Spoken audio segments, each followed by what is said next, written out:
day, and welcome to our session called Understanding Emotions. Why do I feel the way I feel, and how do I cope? My name is Jackie Butt, and I'm a social worker in the position of Provincial Groups Coordinator with the Mental Health and Addictions Program in Newfoundland and Labrador Health Services. Very happy to be bringing you this session, which is normally offered as a part of our Wellness Wednesday series. In the province of Newfoundland and Labrador, we offer Wellness Wednesday sessions from 6 to 8 on Wednesday evenings, and they cover a variety of topics related to mental health and addictions. We are making these sessions available in recording so that you can watch them from the comfort of your own home or maybe in a group or community setting that you're a part of. Either way, we hope that you find these sessions helpful in helping you to gain knowledge and tools to support your mental health. As you sit down and prepare to watch this session, I want to just encourage you to feel free to pause the video if you would like to. Take a break at any time. That's one of the benefits, of course, of being able to access this as a recording, is that you can do that at your own pace. It's also helpful to pause the video at times to reflect on the content and to be able to think about how this material and information applies to you in your life. So feel free to grab a paper and a pencil and make some notes or do some reflection as you listen to this information. I do want to welcome you to this session on understanding emotions and let you know that this is a safe and non-judgmental space where you can show up and listen even in the comfort of your own home, feeling it's a welcoming environment for you to kind of bring forward and think about your own mental health and what you're dealing with. So as we begin this session, I want to just go through a little bit about the topic that we're going to be discussing today and just to provide a little overview of the session. When we look at mental health, people's experience in trying to cope and manage their emotions is often one of the most common things that people struggle with. People question, why do I feel the way that I do? Why can't I cope with my emotions? People sometimes get into having a lot of self-criticism and even some harsh communication inside their own heads with themselves around their emotions, feeling that they're different than other people, they're not normal, and again, a lot of really harsh internal self-talk. So when we look at our emotions, trying to understand our emotions and cope with our emotions is often a common struggle when it comes to mental health issues and coping. And it kind of transcends and spreads out to many different issues that we have.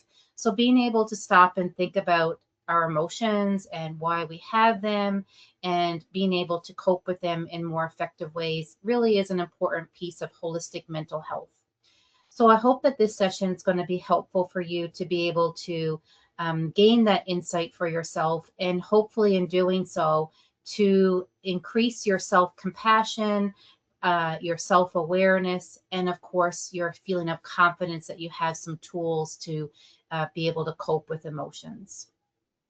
So this session is going to cover a variety of different topics related to that. And I will also highlight that there are a number of other Wellness Wednesday sessions recordings available that interact and intersect with this topic. So feel free to browse the whole catalog of topics that are available. And maybe over time you might want to watch some of the other videos to help kind of round out and expand on this session today. But today we're going to be talking about the purpose of emotions. This ties into what I was already saying around the struggle that people often might have with emotions and thinking, if I could just stop feeling, then my life would be great. Or, why do I have to feel this way? If I could just, change the way I feel or get rid of this emotion, then things would be easier. So we're going to look at the complexity of emotions. And one of those things is to understand that emotions do have a purpose. Even the painful emotions and the difficult emotions, they have a purpose in creating our rich, full, and meaningful life. So if we want to try to turn off or stop emotions, then we can think about, that would really change our experience of life. I'll get into that a little bit more in a second. We're also going to look at why it's sometimes difficult to regulate or manage our emotions. So when we talk about emotion regulation, what we're meaning is the ability to manage. We also might hear the phrase to feel dysregulated or our emotions were dysregulated in our coping. And what that simply means is just another word that we're having difficulty managing our emotions. It's not meant to be a derogatory or a negative thing. Sometimes when we use different language, it can feel like we're pathologizing normal experiences. And so what that means is to make normal experiences feel wrong or bad. So to be dysregulated at times, we're going to understand or learn is actually normal. And we're also going to learn how we can have tools to be able to better manage emotions. And I'll give you a little, I guess, introduction to that doesn't mean that being able to better regulate or manage doesn't mean to get rid of them. It means how do we have emotions and still cope with them. Then we're also going to look at how we can understand our own emotional experiences, because one of the struggles that often can arise in mental health is when we don't make sense to our own self. And again, those negative self-talk and those negative messages can arise when we don't understand, why do I feel the way that I do? And then the flowing from that is like, why do I act the way I do when I feel certain emotions? So we're going to look at how we can understand our own experience. And then, of course, we do want to provide some tools to help us all improve our ability to manage our emotions. I will just kind of provide I guess, parameters that this session is not meant to replace or to be the only thing that is available for people if you're really struggling to regulate or manage your emotions. However, sometimes gaining knowledge and tools on our own and our own terms can be quite helpful. So this may be very helpful for many people, but it doesn't mean that you may not also need to do some additional things. So I don't want to kind of have an expectation that this session is going to provide all the answers or that it would replace other services and options available. But we will definitely provide some information on how you can use tools and skills to manage and regulate your emotions. So we're going to start with looking at what emotions do for us. And this goes back again to just kind of helping to address the struggle that people might have when they think, like, if I could just get rid of my emotions, things would be better. Or, why do we have to have feelings anyway? And so we really want to kind of help people to think about the benefits and the purpose of emotions. And emotions do lots of different things for us in our life. These are just some of the topics or some of the areas where emotions are important. So one of the things is that emotions can motivate us. If you think about how you get the ability to kind of follow through or set goals or accomplish things in life, it's often, if you stop and think about it, related to emotions, and not only positive or pleasant emotions, but also painful emotions. So when we feel, for example, stressed because we have a lot of chores we need to do, that feeling of stress and the discomfort it creates in our body makes us get up and do those chores so that we can get rid of that stress and feel the sense of accomplishment, the other emotion of like maybe pride or accomplishment. If we have fear around something, maybe we have fear around a particular person, that fear might say, well, that person makes me feel anxious or scared. And if those emotions are based on factual things, they can help us to take steps to protect ourselves around a person who makes us feel scared. Emotions can also motivate us to, of care or interest, to want to comfort others or be there for others. So the emotions are kind of the driving force behind a lot of our actions. And that can be for positive or effective outcomes. And also, as we can look at too, sometimes it can be ineffective. And that's when we want to be able to manage our emotions and not always act on the impulses that they might provide us. On a positive level as well, emotions give us information. So when we experience emotions in our body, when we stop and reflect on, why am I feeling this way, that can help us understand our own experiences and our own reality in life. So sometimes being able to stop and pay attention to our emotions can help us understand what's happening and how we then want to respond. If we don't stop and pay attention to our emotions and we're kind of numb or shut down, we may be missing important information about what's happening around us or inside of us that will be valuable in terms of, again, developing and creating a rich, full, and meaningful life or good mental health. Emotions are also a really big piece of communication outwardly from us to other people, and then also from other people to us. So they're a big foundation for our interpersonal relationships with others. So when we feel emotions, we often communicate those. Even before we do it verbally, we often communicate them through our nonverbal communication. So through our facial expressions and our body language, we're communicating to people how we feel. And so sometimes you might be interacting with somebody, and before they even say anything, you can see if they're upset or if they're uncomfortable or if they're excited. And then that communication then also activates emotions and responses within us. If someone's appearing upset, we may feel the desire to want to comfort them.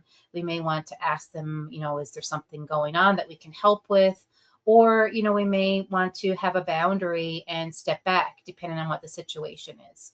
So emotions are part of the reciprocal communication back and forth between us and other people. And so they are really important for quality and healthy relationships.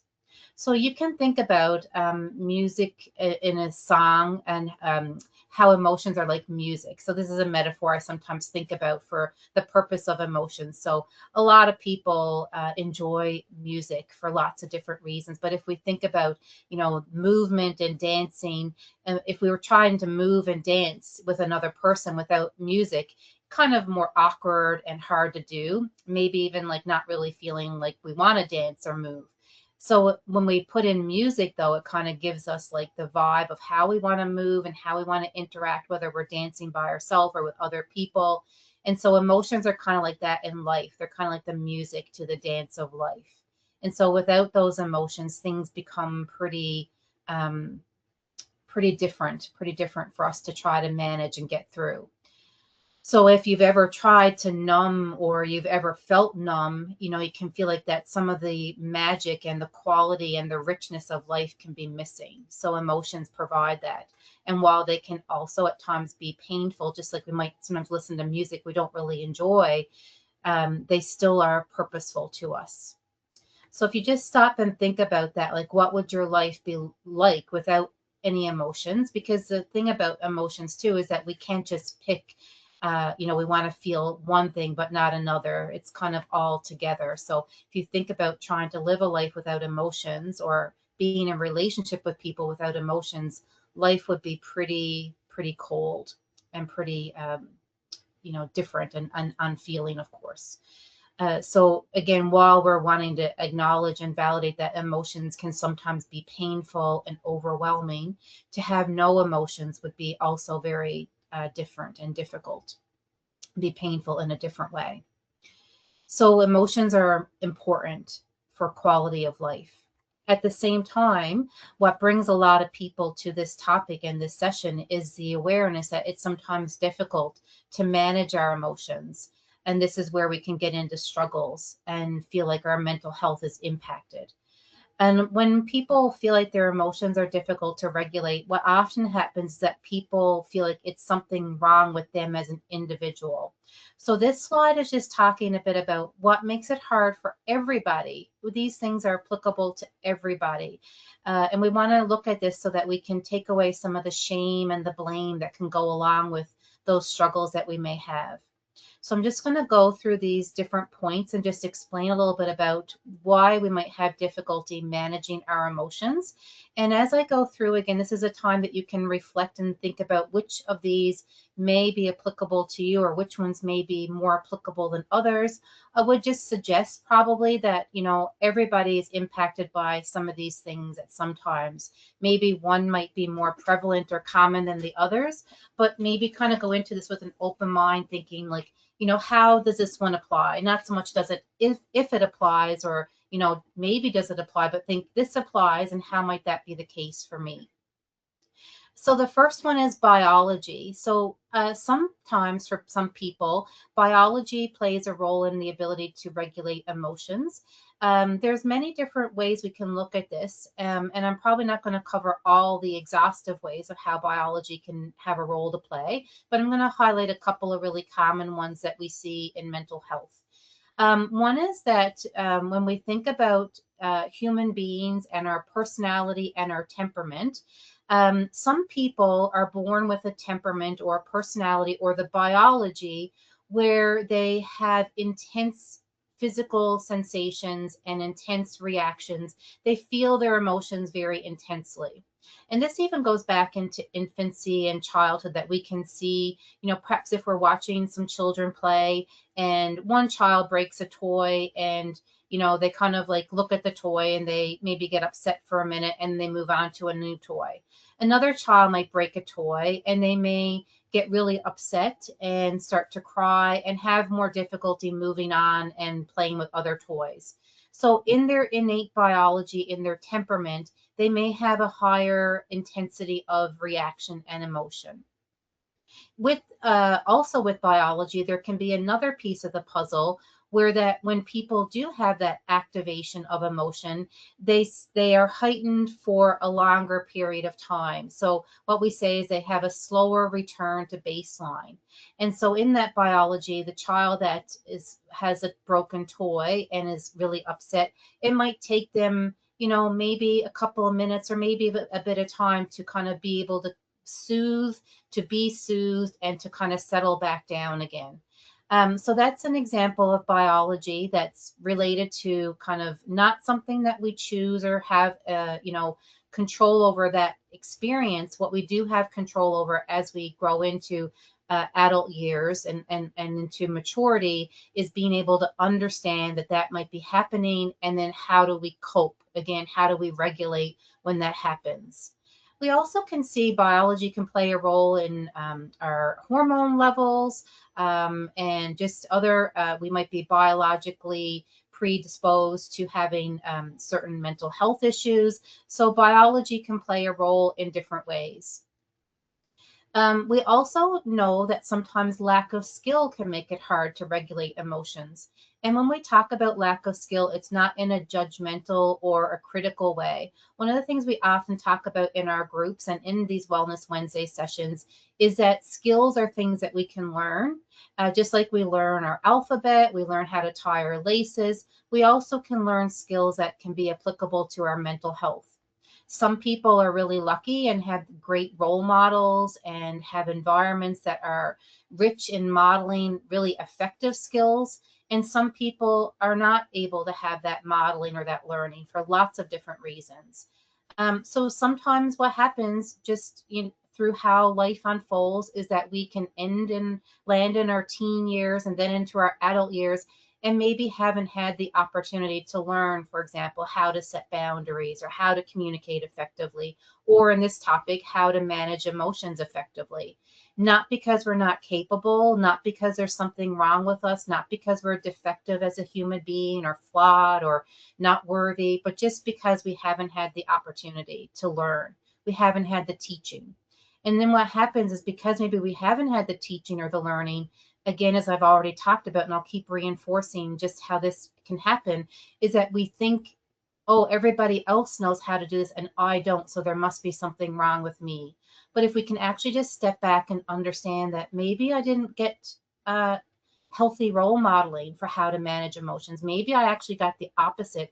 Maybe I was in an environment where there was adults and other people who really had difficulty managing their emotions. And instead of modeling effective coping, I learned ineffective coping skills. And so there's, again, we want to look at that without blame or judgment for everybody involved, but just being able to approach this topic saying, maybe this is a time when I can learn some new skills. When we talk about learning skills, as we'll do kind of towards the later end of the session, we do really emphasize that learning skills takes some time.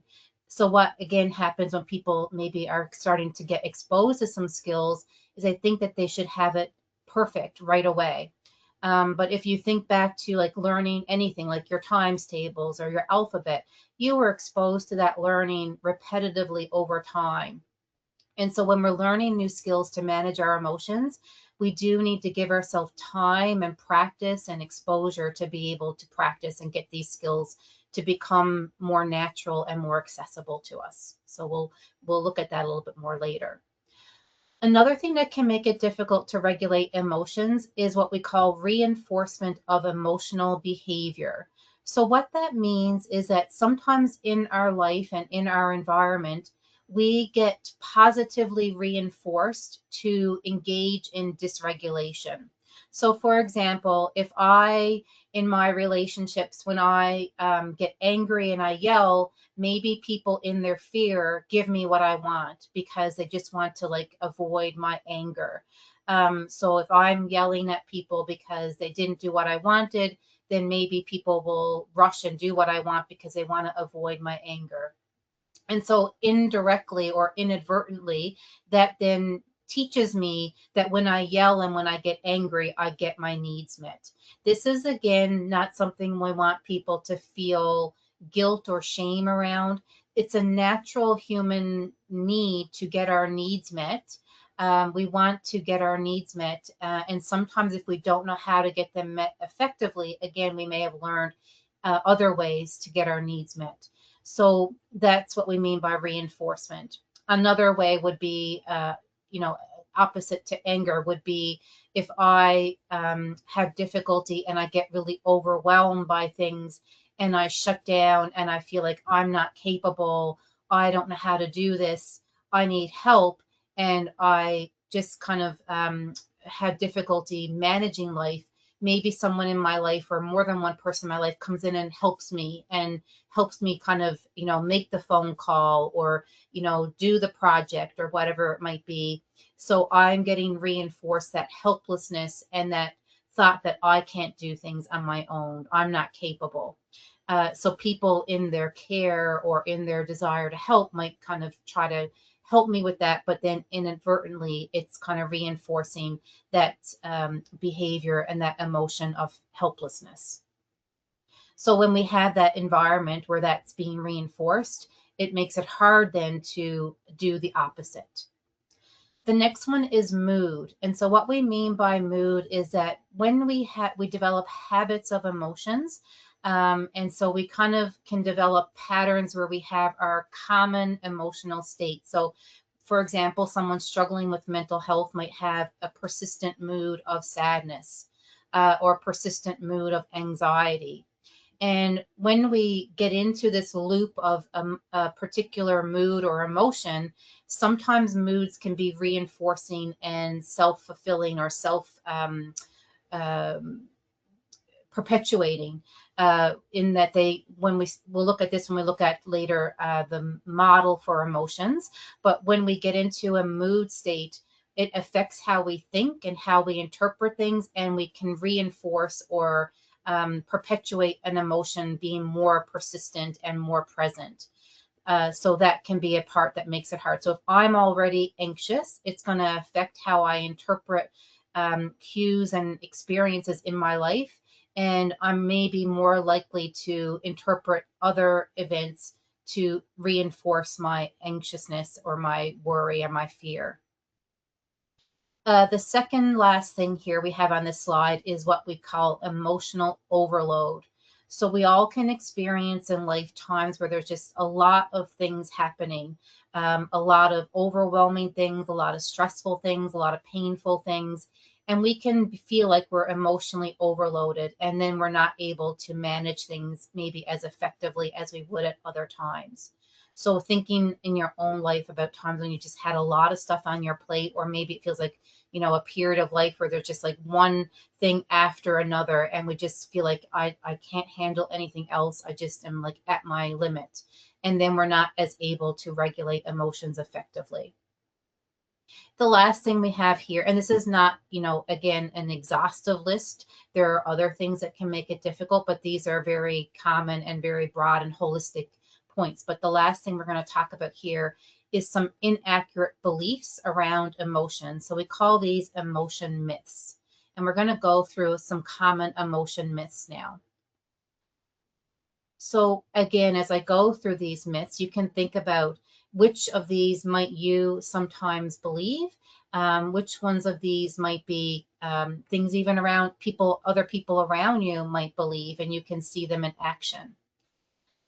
What I again would say is that, a lot of these things, we might look at them as we're listening to this session right now and see that these are myths, but when we are emotional or when we're struggling with something, our logical brain isn't always running the show, and our emotions are kind of impacting how we think and how we interpret things. So as you listen to these or look at these myths right now, you may say, yeah, I know that's not true, but think about when you are in distress or when you are experiencing intense emotions, if you might sometimes fall into some of these myths. So one of the things is that there's a right way to feel in every situation. So if we think about, for example, going through a death and experiencing grief and loss, we might think that there's a right way to feel grief or to experience grief. And we might then conversely think, I'm not feeling it the right way. So maybe we might find ourselves laughing as we're grieving. We think, oh my gosh, what's wrong with me? I shouldn't be laughing right now. I'm supposed to be sad. And then, we're thinking that that's not appropriate to feel that way. So I will kind of give the, I guess, heads up that all of these things on this slide are myths, and they are problematic if we believe them, because they can prevent us from feeling our emotions authentically and effectively. So on the flip side of this one, what I'd like to kind of clearly state is that there is no right way to feel in any situation. You can put 10 people in the same situation and you can have 10 different responses, and nobody's response is right or wrong. Everyone's entitled to their own different experience. So when we're experiencing our emotions, it's really helpful to say, I'm allowed to feel the way that I feel. My feelings are valid. My feelings are not wrong. It doesn't mean, again, that we're going to always act on our feelings. Sometimes acting on our emotions may not be effective or appropriate, but the feeling itself is okay. Another myth is that letting others know how I'm feeling is a weakness. So some people put a lot of energy into trying to hide their emotions from other people, and that can create a ripple effect of challenges. So we want to really create space and provide the message that it is actually really healthy to let people know how you're feeling.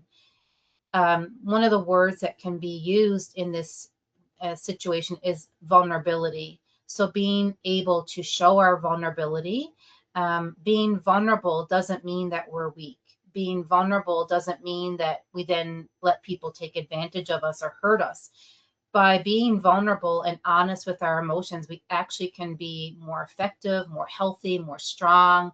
We can get support that we might need. We can get understanding. We also, by communicating that to other people, can have compassion for our own self and see, yeah, like this is what I'm going through. This is what's going on for me. So the actual act of verbalizing or telling other people how we feel can be also helpful for our own coping inside and how we treat ourselves. The other thing about this, which gets into a whole area of relationships and healthy relationships, is that we often think that people should know how we feel. And so if we have to tell them how we feel, then that's, something bad in the relationship or something bad with the other person. But it's really, again, not accurate or not helpful to think that way. So being clear with others, I'm feeling really down today, or I'm feeling, feeling confused here. I'm feeling excited even. Like it can be pleasant feelings that we can share too. So letting people know how we feel is actually really healthy. Another myth is that negative feelings are bad or wrong and should be stopped.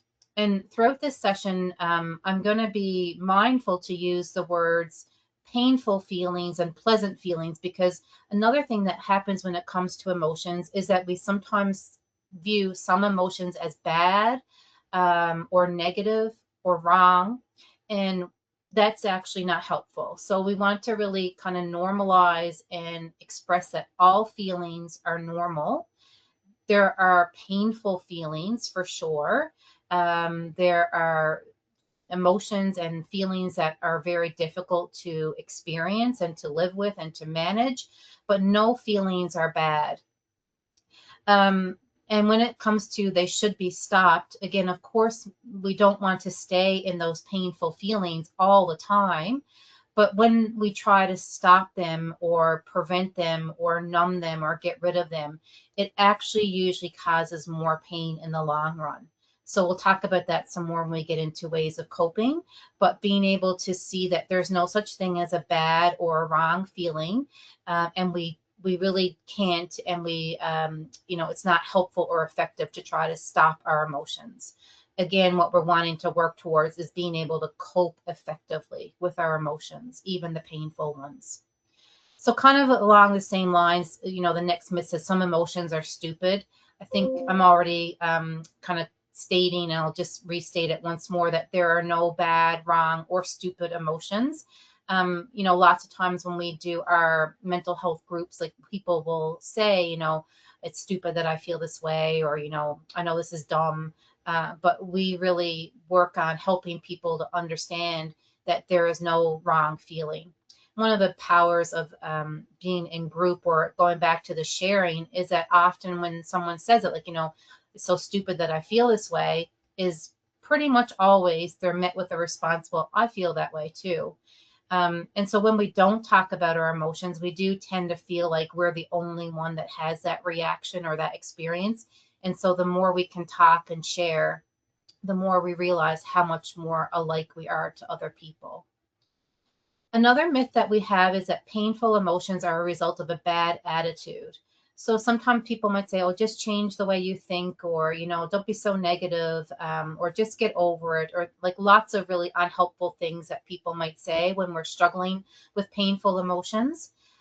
We will look at later the role of our thoughts in emotions, because they are connected, how we think and how we feel. But it's not as simple and straightforward as that, how we think is how we feel. So, and again, the word bad is a judgmental and unhelpful way to look at things. So we can look at the fact that painful emotions are impacted by how we think.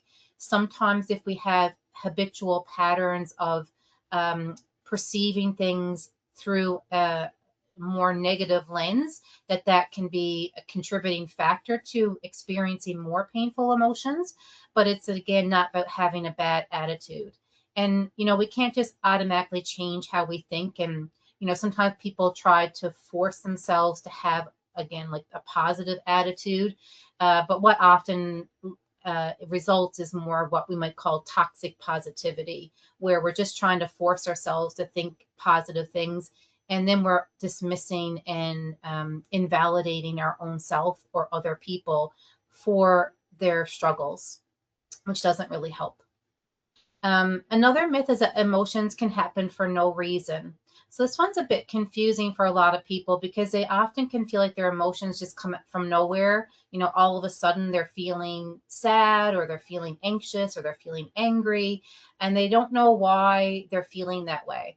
So we'll talk about this a little bit more and elaborate on this as we go through, but there are things that contribute to how we feel. But what happens for a lot of people is that emotions feel very quick, and they feel like, again, without slowing it down and understanding emotions, they might feel like there's no particular reason for how we feel. But what we'll learn about, and we'll talk about some more, is that emotions have connections to our thoughts, to what's happening around us, what's happening inside of us. Emotions can be impacted by our past. They can be impacted by something that happened last week, or something that happened when we were a child. So when we can start to slow down and understand where our emotions come from, we can start to understand that there is a reason for them. And there's usually like more validity, and we can have compassion again.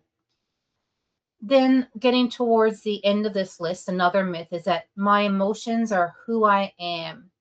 So some people really identify, whether it's in a healthier, or maybe I should say maybe it makes them feel good to say that my emotions are who I am. Other people, it's more in an ineffective or unhelpful way. They might identify with their emotions. So for example, if someone's experiencing depression, especially if they've been experiencing depression for some time, they might just say something like, well, I am a depressed person. Or I am an anxious person. So they kind of take the emotion on as their identity. And what happens when we do that is that we then don't see any opportunity for healing or growth or learning skills that can change that experience. So emotions are definitely a part of us. They're really important for our experience of life, as I've already said, but they are not our identity. So we want to be able to separate out that I have this emotion or this feeling, and I am also a more complex and more whole person in addition to that emotion. So again, often when we do that, we are seeing ourselves through a negative lens, like I'm just an angry person, or this is just the way I am. I hear a lot in our groups, I'm just an anxious person. I'm just someone who worries about everything. And so because we feel like that, then we may feel like we're putting limits on how much we can progress and what recovery might look like for us in our mental health. And the final myth, again, this is not an exhaustive list, but the final one that I'm just going to cover here is that our emotions should either always be trusted or never be trusted. So it's the absolute of this statement that makes it a myth. So our emotions do have validity. They're important to pay attention to, but we can't always use our emotions as the indicator of how we should act and respond in situations. At the same time, we don't want to approach our emotions that we should just ignore them. So there's a middle ground here that we want to look for, where we can be aware of our emotions. We can look to understand, like, why am I feeling this way right now? What is contributing to this emotion? And then we separate out the decision of how we're going to act or respond when we add in some other considerations. So now we're going to move into looking at what we do to cope. And so this is where we have talked about already different coping strategies that people might use. Sometimes we have positive and healthy coping strategies, and other times we might have ones that are more ineffective. I'm just trying to get my slides here properly, so just bear with me for 1 second. And so you can just pause here if you like for a moment with this video and just think about your own patterns. What do you do to try to cope with your emotions right now? And I'm sure that you have some effective and healthy ways to cope, and you may have some ones that are not so effective and may not be getting you the results that you want. So as you pause and maybe think about this, just think about different situations in your life, different scenarios that you've experienced, maybe some recent ones, maybe some past ones, and just think about, like, what did you do to try to manage it? If you do identify maybe some unhelpful ways that you've coped, I'm going to again encourage you to look at that without judgment or shame, and just to say to yourself, like, I did the best that I could with what I knew at that time. And now I'm trying to learn new and healthier ways to cope. So just like we wouldn't maybe blame a 2-year-old for having a tantrum because, in their development and in their understanding and in their little bodies, that's what they know to do in that moment. But, if a little 2-year-old's having a tantrum, then, hopefully the adults in their life are able to, support and respond. And then over time, that little 2-year-old is going to learn how to, manage those intense emotions without having that full-on tantrum. They'll have other ways to cope. So we as adults sometimes, again, have our own versions of tantrums. We have our own versions of anxiety. And, often when we do things that are ineffective, it's because we didn't know what else to do. But if you're watching this video, it means that you're trying to find new ways to cope. So again, as you pause, just to think about that, maybe you could do a little bit of reflective writing. Maybe you could think back to some situations and just do it again without putting yourself down or judging yourself for that. So here we are now at some examples of what people do. These are common things that people try in terms of managing their emotions. And again, not an exhaustive list, but some really common ones, and they kind of correspond or correlate with struggles with mental health. Some people try to numb or stop their emotions. They can do this in lots of different ways, by kind of tied to distracting a little bit, actually. So we can try to numb our emotions by distracting ourselves with activity. Some people try to numb and distract by use of screens, like scrolling on their phone, or playing video games excessively. Some people try to numb with substances. Some people might also find that it's not even necessarily always a conscious choice to numb. It may be a protective reaction of their body and their biology to kind of create numbing protective mechanisms within their own coping. So some people might feel like, I didn't actually try to numb myself, but just like it happens. I just kind of get really detached and really, I don't feel anything. I almost shut down. So it can be like sometimes actions and choices that we make to experience numbness and distraction. Sometimes it's a biological reaction.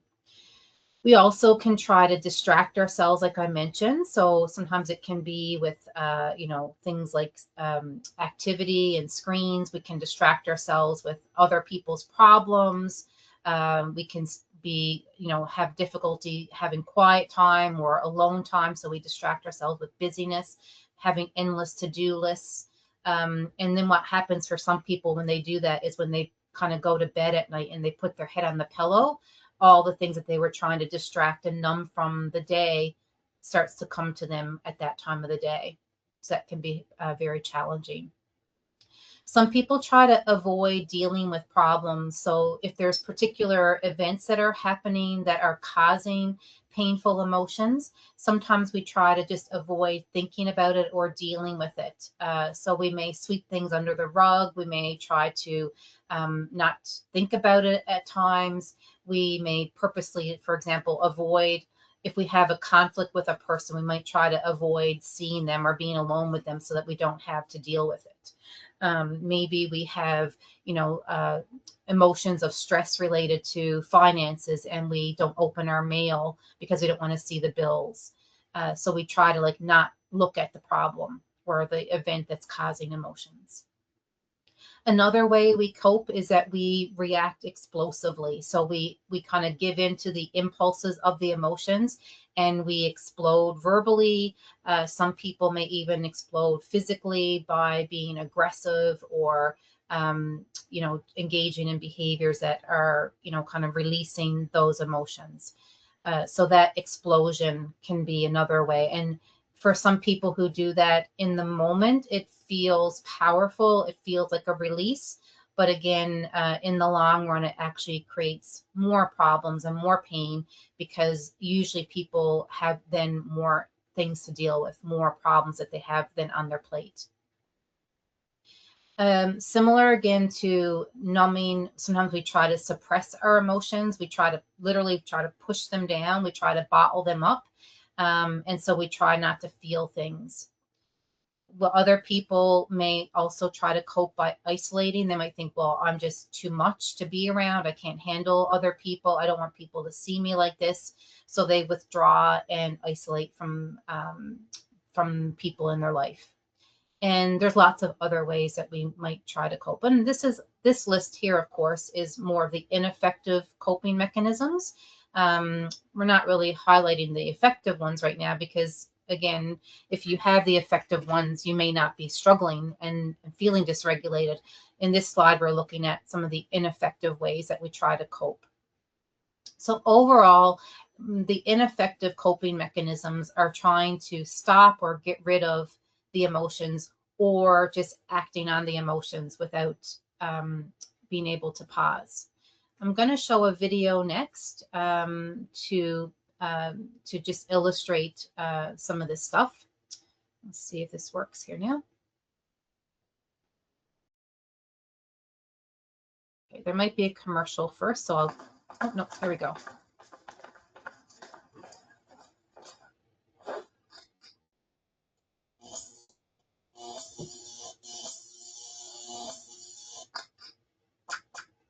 It often seems like we've got a struggle switch at the back of our mind.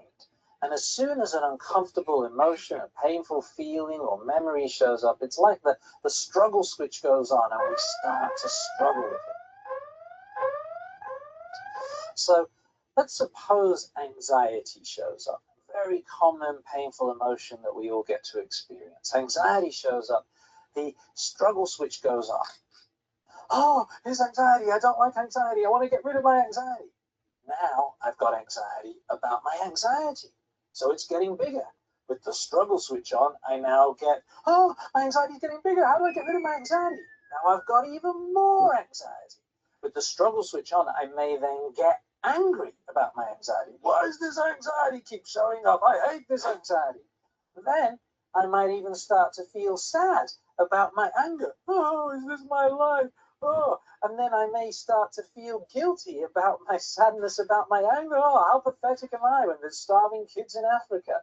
So with my struggle switch on, my emotions get amplified. I've now got guilt about my sadness, about my anger, about my anxiety, And that kind of amplification of emotions gives them more impact and influence over my life and often gets me bogged down or pulls me into self-defeating behaviors.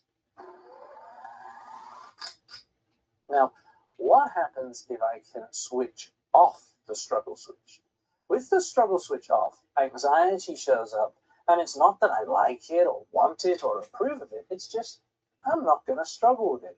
I'm not going to invest my time, energy, and effort in struggling with this anxiety. Instead, I'm going to invest it in doing meaningful, life-enhancing activities, such as spending quality time with my friends and family and playing with my kids.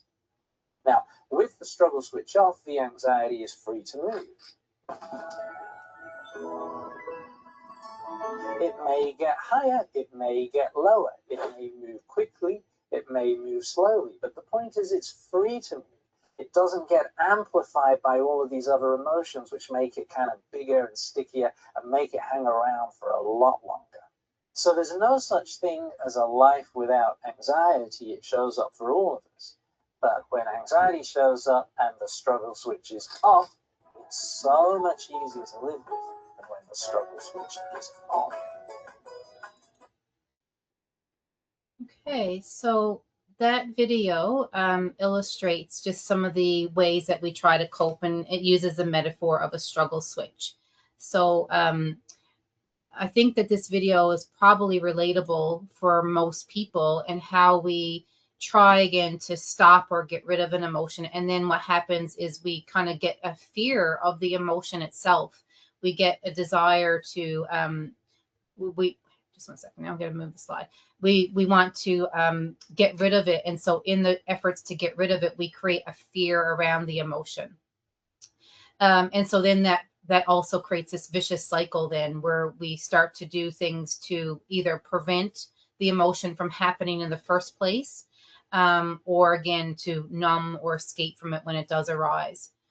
This is an understandable thing. You know, if we think about human nature and biology and survival, we're wired to want to avoid danger. And so when emotions feel dangerous, or we believe that the danger behind the emotion, of course we want to stop it, because it's our brain trying to protect us. But when we can understand that we can cope and we can manage and we can get through painful things, it creates a sense of freedom and a confidence in ourselves that we can handle life. AA has a phrase, dealing with life on life's terms. So when I think about that phrase, I think it means like that we can't prevent the ups and downs. We can't prevent the difficulties. The more we try to prevent those, we also then get rid of and prevent the positive things too, because the things that bring us joy also bring us pain. So we can't get rid of one without the other. So we'll talk about more of that, the kind of message, I guess, behind this video, and how we can stop struggling and trying to get rid of emotions as we go through and look at effective coping in a little bit. One of the things around being able to understand our emotions is being able to actually identify emotions. This might sound like kind of obvious or basic, but it's actually really important, and it's a missing piece of the puzzle for some people when they're struggling. So if we are automatically trying to stop or prevent or numb an emotion, we're not actually paying attention to how am I feeling right now? What's happening for me? And in that case, then we often don't know exactly what we're feeling. So if we don't know what we're feeling, then we also can't figure out, well, how do I cope, or how do I take care of myself? So this is an example on your slide now of a feeling wheel. This may be a little bit small for you to see, but if you want to see this, you can just simply Google emotion wheel or some words like that, and you'll find this type of image. There's also another one here that is a list of feelings. So both of these are really helpful in different ways. They both indicate different language, like so multiple words. And there is research that shows that the more vocabulary you have for your emotions, the more emotionally intelligent you can be. And then the more emotionally intelligent you are in terms of understanding what you're feeling, you also then can be more effective in coping. So just something as straightforward as being able to develop vocabulary to really capture the nuances of how you're feeling can be helpful. So on this slide, you can see an example. There's what in the middle we call our primary emotions. So, and some of the language here, like, so there's bad, for example, which I've kind of talked about already, but some people use the language of bad. They use, I feel good or I feel bad. So if that's something you kind of use, it might help you kind of, as you go out these spokes of the wheel, to be able to get more descriptive words. We have fearful, angry, disgusted, sad, happy, and surprised. And then again, each one kind of radiates out to give more words. So if we look at I feel scared, for example, we can also use the words, am I feeling anxious or insecure or weak or rejected or threatened? And then we might go on to even more like, am I feeling hopeless or frightened or overwhelmed or inadequate, inferior, worthless, insignificant, excluded, persecuted, nervous, or exposed? So all these words help us to kind of really capture like the specifics of what's happening or what we're feeling in this given moment. This next list kind of looks at similar, but it kind of puts the emotions in terms of milder intensity all the way up to higher intensity. So one of the things I find in working in mental health and supporting people with mental health and their emotions is when people are used to numbing or trying to escape their emotions, they often don't notice their emotions until they're at this higher range of intensity. And so the emotions get really loud and really intense before we pay attention to them. So in that way, again, it's really helpful to learn how to pay attention to emotions when I use the word quieter, when they're not so intense. So if we look at, again, the example, I'm going to find the one for fear. So when we look at fear on a milder, less intense, we might say, I feel tense or I feel uneasy or I feel worried. If it's increasing in intensity, we might say, I feel jumpy, I feel nervous, I feel scared, I feel shaky. When it gets into higher intensity, we might say we feel terrified, we feel paralyzed, we feel distressed, we feel alarmed. So you can see that the words increase in intensity. And the more vocabulary we have, it's helpful for us ourselves, again, like I said, to know our own experience, but it also is really helpful when we're trying to communicate to other people. Back to the reinforced, the difficulty with regulating, or one of the reasons why we have difficulty regulating, and we talked about reinforcement of emotions. So if I feel like in my relationships, if I'm expressing emotions like more mildly, for example, if I'm saying I feel like, a bit, I feel like you just kind of like put me down a little bit, and I don't get any reaction or any validation. Another thing that can happen is that I might feel like, well, I need to go up to, showing how devastated I am, or that I'm anguished, or that I'm feeling ruined before I can convey or get some reaction from loved ones in my environment.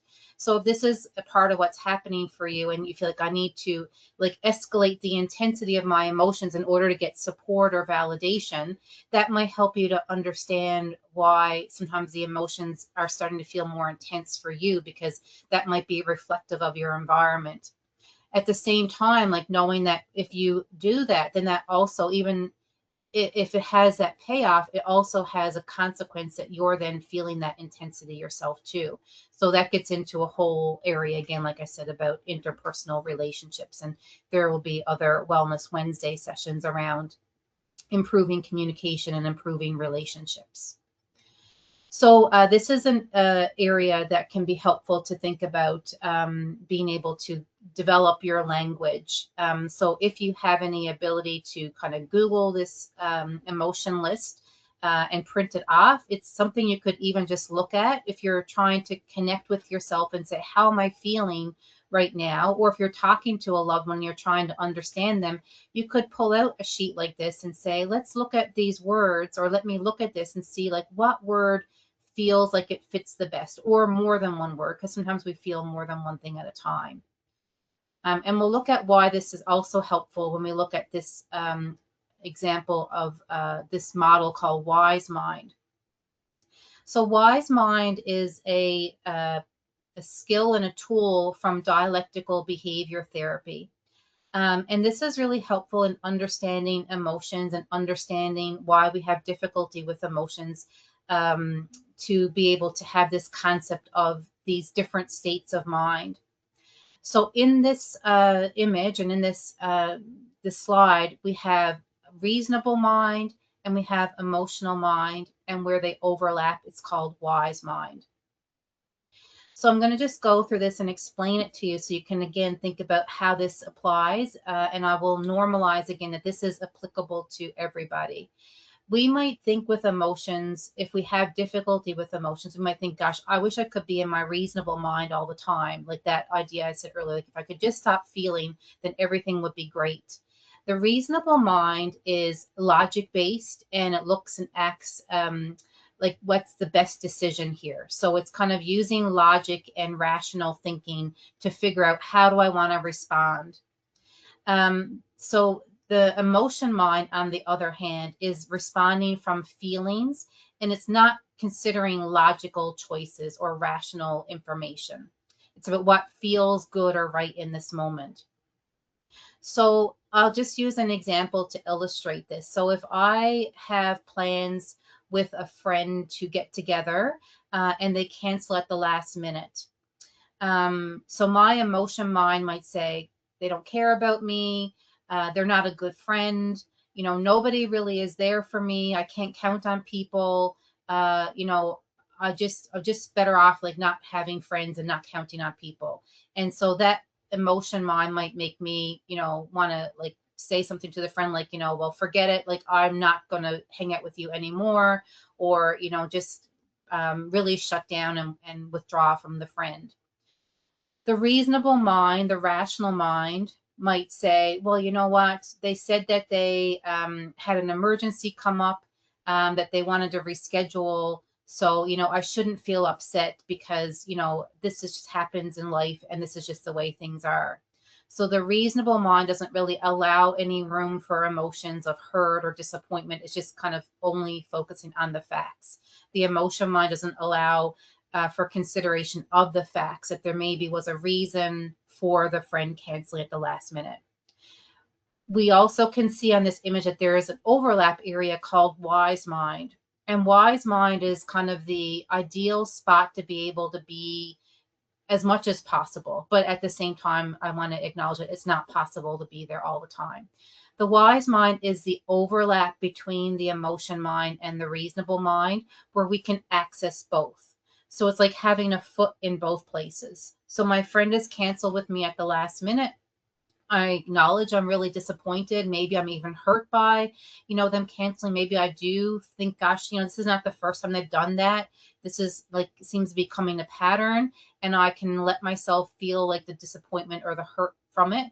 And I also can say, but you know what? They said they wanted to reschedule, and they said that something really urgent came up. So in that wise mind, I might say, you know what, I'm going to talk to my friend and let them know that I'm really disappointed, and kind of say like, you know, this has happened a few times. Like, you know, is there something we can do about this? Because it really kind of bothers me when things get canceled at the last minute.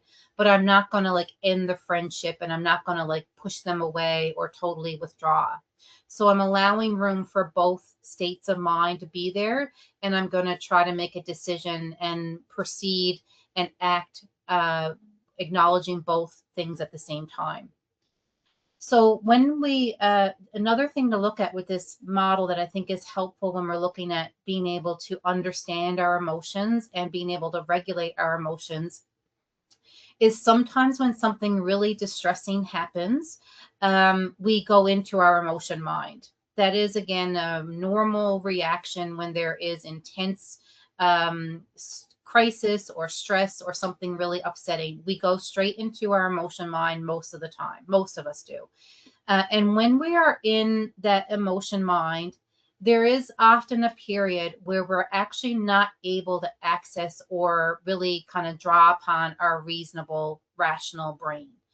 So it is sometimes helpful just to be able to even know I'm in my emotion mind right now, and I know I'm not able to problem solve or see this situation fully or clearly right now. So I'm going to not act on these emotions until I can get access to that part of my brain again. So we do have a session in our Wellness Wednesday series, and it's recorded on coping with distress or coping with intense emotions. So that's kind of what we do when we're in our emotion mind, is that we do what's called distress tolerance skills. They're not meant to solve the problem or to fix things on any big drastic level, but they're there to kind of get through the situation until we're able to access our reasonable mind again. I'm not going to go into all that in much detail right now because that's covered in that other topic, but I think it's really important when we're looking at understanding emotions that the emotion mind state exists where we're sometimes not able to access all of our rational problem solving brain. And that's really normal. It's not because there's something wrong with you or you're bad or defective or incapable. It's just kind of how our survival brain works at times. Okay. So there's now a video. Oh, it's going to start without me. Just 1 second now. On this wise mind skill. So I'm going to play that. It's going to explain what I just described a little bit more, but it's also a video you can go back and watch in its own self if you want to.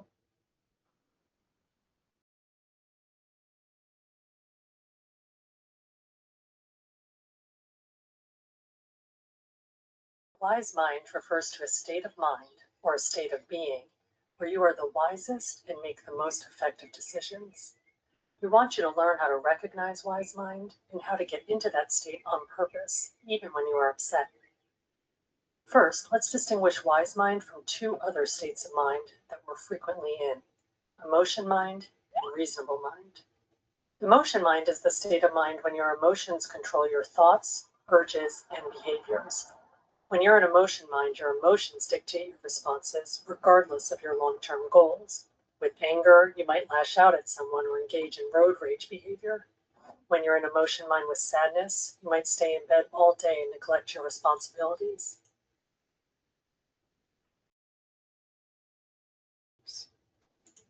There are certain vulnerabilities that make you more likely to be in emotion mind, like being tired, hungry, physically ill, stressed, or under the influence of drugs or alcohol. Reasonable mind is the state of mind where reason and logic control your thoughts, urges, and behaviors. When you're in reasonable mind, facts and logic dictate your responses. When you're in reasonable mind, you might demand things go a particular way that you feel is right according to the facts. Maybe reasonable mind sounds good to you, but you have to remember that logic and facts devoid of emotions means you lose your sense of values and empathy. So in reasonable mind, you might not realize that another person is upset and do what's needed to help them. Wise mind represents the integration of emotion mind and reasonable mind. It is knowing the facts and logic in a situation, as well as tuning into emotional and sensory experiences. Similar to intuition, wise mind is often described as a centered, gut feeling felt in the body. Finding your wise mind can take a lot of practice. To practice getting into wise mind when you're in a different state of mind, you can do a number of things. One is attending to your breath coming in and out of your body and focusing your attention into your center at the bottom of your breath. You can add the words wise and mind to your in-breath and out-breath. Another exercise is to ask wise mind a question. Breathe in, silently ask wise mind a question, and when you breathe out, just listen without giving yourself an answer. Just notice what answers come up for you. As a skill, wise mind can be incredibly useful for getting you to a more centered place where you can act more effectively. Okay.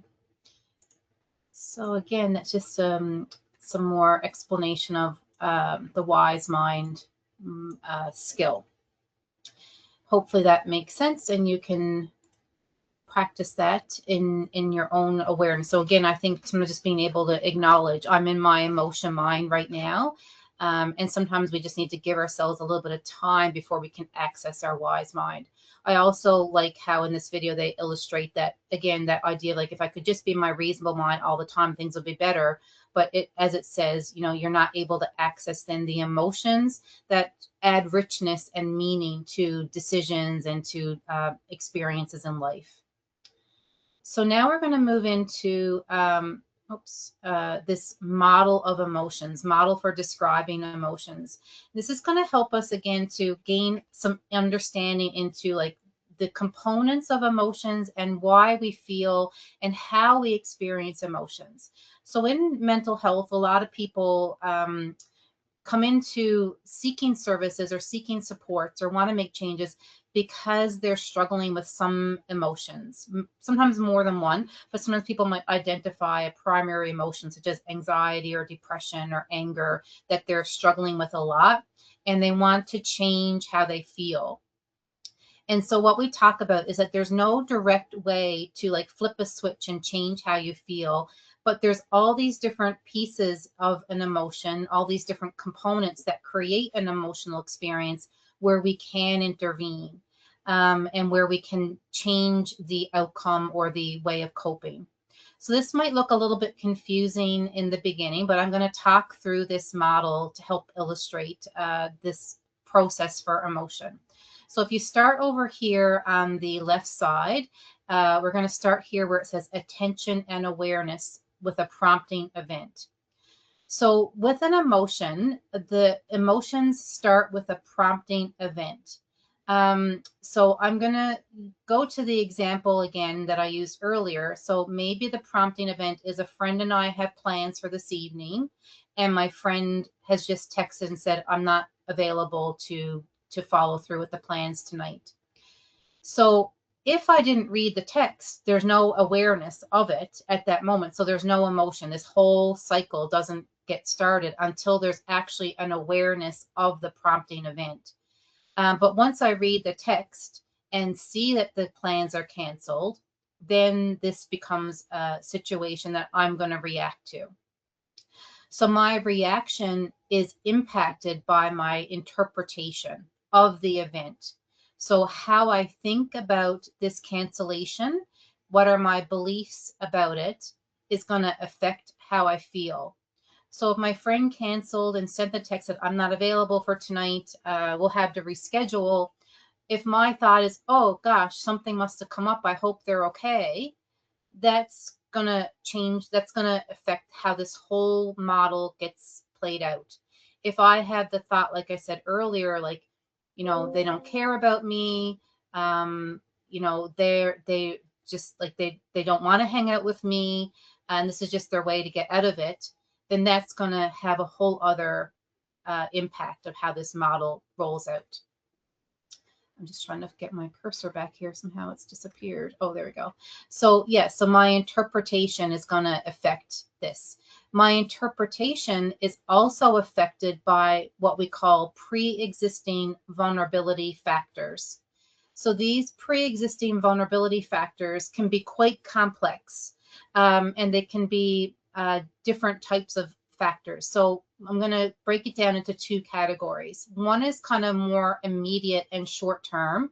So for example, if I am really tired and I didn't sleep very well last night or for a couple of nights and I'm feeling very sensitive and kind of, you know, fatigued, then I might my tiredness and my emotional vulnerability might affect how I interpret that event, because I might not be able to think clearly if I'm really tired, and I may be feeling more emotionally vulnerable. So I might be more likely to kind of, or I might even be relieved. I might say, gosh, I'm glad they canceled because I'm super tired and I was actually not really wanting to go as well. Another example would be if I have illness or injury. So if I'm feeling really sick and I'm not able to kind of, again, think clearly, that could be a vulnerability factor. So anything that's, if I've used substances or I'm impaired in any way, can be a vulnerability factor. Another example or another category of vulnerability factors are more long-term. So for example, if I have a history of trauma, or feeling like, maybe I've lost friendships in the past, or maybe I've had experiences of like friendships ending, then that might be a vulnerability factor for the specific scenario that I'm describing. So maybe I think, oh gosh, like, this is happening again. Someone doesn't want to be my friend again. I can't keep friends. So that vulnerability factor not only has my immediate thought about this current situation, it then turns into deeper beliefs like I'm not worthy, people don't like me, I can't count on people, nobody's there for me when I need them, life never works out the way I want it to.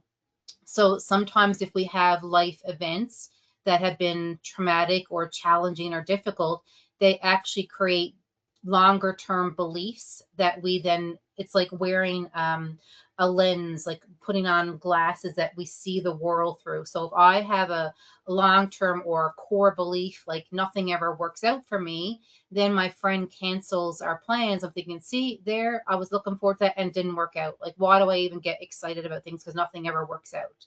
So this can play into our interpretation of the event.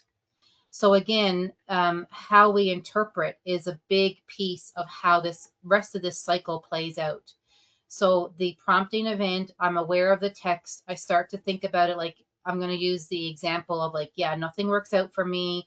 I don't know why I even bother. I can't count on this person.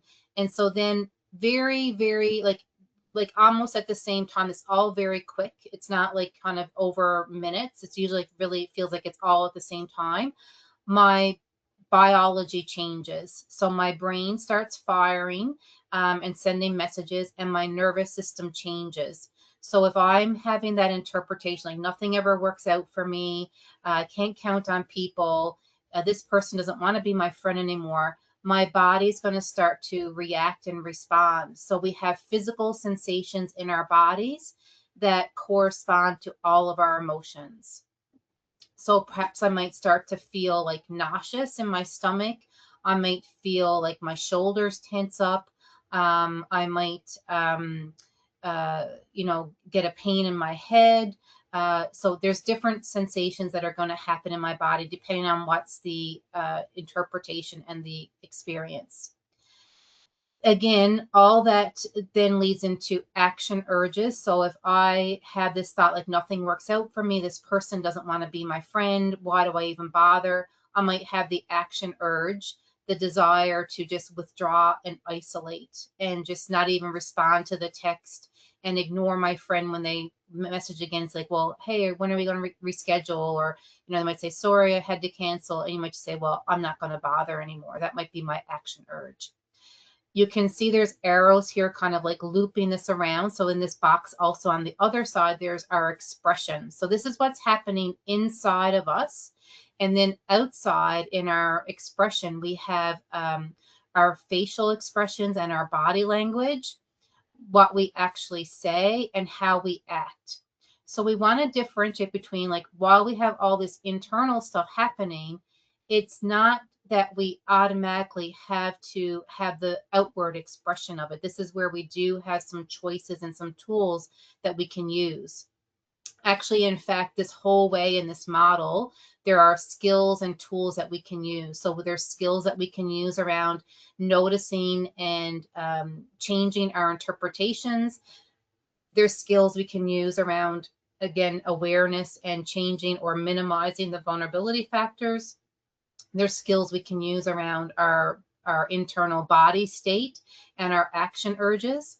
There's skills that we can use around the words and the actions that we do. We probably can't so much change, at least not easily, our facial expressions and our body language, because that again is so quickly attached to our biology. But we can you know, at least like work on this like over time. Like, so our immediate, like if we read that text and somebody's with us, they might notice our face drop, for example, and might notice like us looking really sad.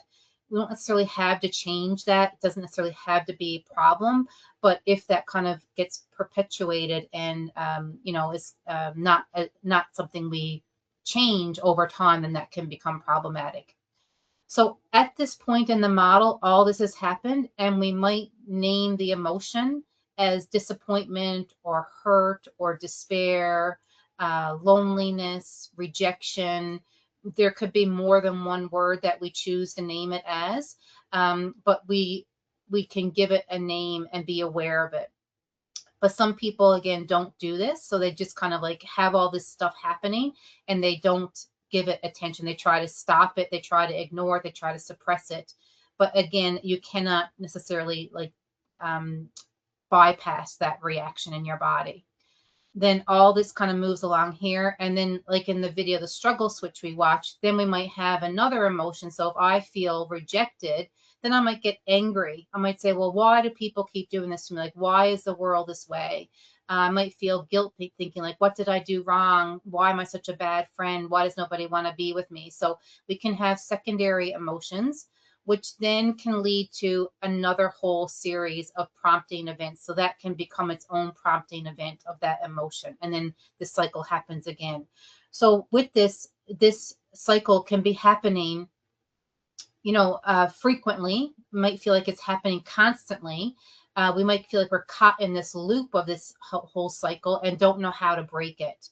So this model of emotions can again help us to understand, you know, what is happening for me? Why is it happening? And over time, as I said, there's lots of tools that we can use to intervene at any point along this model. When I talk about intervening again and coping, it's not with the goal to stop feeling or to get rid of an emotion, but it is with the goal of being able to manage it effectively. So I keep stressing that. So for example, in our anxiety treatment group, we talk about the goal is not to stop feeling anxious. The goal is to not have anxiety derail your quality of life, and that you feel like you can have anxiety and be able still to move towards living the life that you want to live. So this slide here just kind of does what I just did and talks through an example to show you, you know, how this all looks. So for example, you might have a prompting event that a goal you are working towards doesn't succeed. It gets blocked somehow. And you might have the thought, this is unfair, or it's my fault, or this is not the way it should be. A vulnerability factor could be that you are sick or hungry or tired or in pain or under the influence of substances. The biology changes could be things like your muscles tightening, your hands clenching, your teeth clamping, your face gets flushed. The action urge might be you want to hurt someone, or you might think I'm going to explode, or I want to hit something, or I want to cry. The facial expression in the body language could be frowning or clenching your fists or a loud voice. The words could be a verbal attack or threatening or swearing or criticizing or complaining. Oops, the action might be threatening gestures or breaking something or slamming doors or just walking away. And the emotion could be, I don't think they have the emotion here on this, but it could be anger or rage or frustration. And then the after effects could be that you only focus on what's making you angry. You almost can get like tunnel vision and you start thinking about all the things that make you angry. You can ruminate or replay the situation over and over again. You can also go into the future and start thinking about all the future things that can go wrong to block you from your goals and that will make you angry. And again, like I said, a tunnel vision of like almost narrowing your attention to only things that, you know, block you or don't help you achieve your goals. And so this is again like how we talked about earlier in the early slide around things that make it difficult to regulate emotions, is that once you kind of get into this loop and you start thinking about all the things that go wrong and make you angry, our brain can filter out things that are not congruent and ignore evidence for other things because we're caught in the interpretations. And so then we can get stuck in these loops of moods and they can become perpetuating themselves. So this is a slide here where, you know, if you wanted to do this your own self to kind of slow down your own emotions, you can just get a piece of paper and write this down. So you can pause the video here if you like and just write this down. And you can fill this in for yourself, you know, multiple times. The more you would fill something like this in, the more awareness you're going to gain, more insight you're going to have into yourself, into your prompting events, into your vulnerability factors, into what's happening in your body, and so on. So this is a really good activity to do if you're trying to understand your own emotions and you're trying to learn how you can intervene and use coping skills to cope effectively at any point along this continuum or this model. So again, if you feel like you'd like to pause here and do that and just kind of write this down on a piece of paper so you can have it for future reflection, that would be really helpful. So now we're going to look at another DBT video, where we're going to look at emotions, mindfulness of emotions. We'll see now if this is going to play without a commercial. So this video is going to show us how we can become more aware, because sometimes, again, the emotions are so quick and we don't even know that something's happening until we're well into that model. Mindfulness of emotions helps us to kind of be more present and more aware. And then when we have that awareness and presence, we can then have an opportunity to use skills and tools to cope more effectively. So let's give this video a little watch.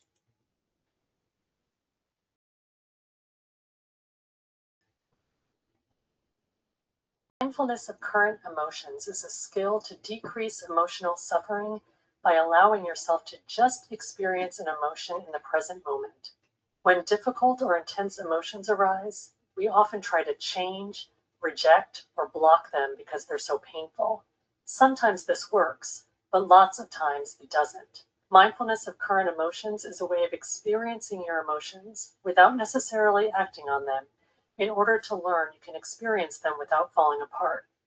With practice, you will feel more in control of your emotions instead of feeling like your emotions control you.